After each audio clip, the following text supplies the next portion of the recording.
All right, today we're gonna start our color wheels, and we're just gonna be working with the magenta through yellow colors that are gonna appear here on our color wheel.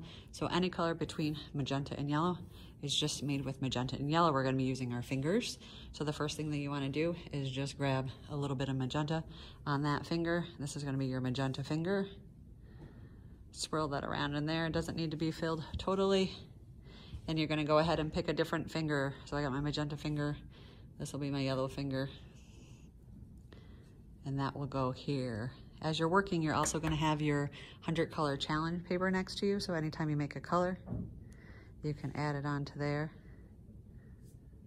Okay, then I'm gonna work my way around. So the next color I'm gonna make is orange. So it's closest to yellow, so that means it's gonna have more yellow than magenta. So right on the paper, I'm gonna add some yellow and then just the tiniest bit of magenta in there and see what we come up with.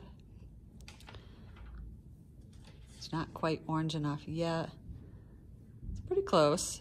These pigments aren't as pure as what we'll get on the printer, so they're not gonna be perfect, but I did make a new color, so I'm gonna add that to my 100 color challenge. I'm gonna leave that orange, keep going and see where it needs to be. Now you've got your color wheel references in front of you, the laminated copies, so you can match those and get as close as you can. Again, it's not gonna be exact, but it'll be pretty close. So here I'm making my red, which in theory is equal parts of yellow and magenta, but you're gonna find that magenta paint is really gonna overpower the yellow paint.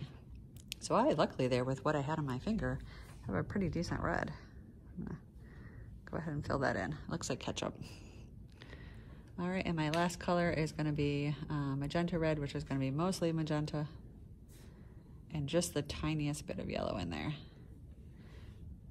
Tiny bit of yellow. Just enough to warm that color up a little bit and take it from magenta to magenta red. And you can go back and look and see if anything needs anything more. I'm actually pretty happy with those. I'm gonna spend the rest of my time adding colors to my 100 color challenge, seeing how many colors I can make with just magenta and yellow.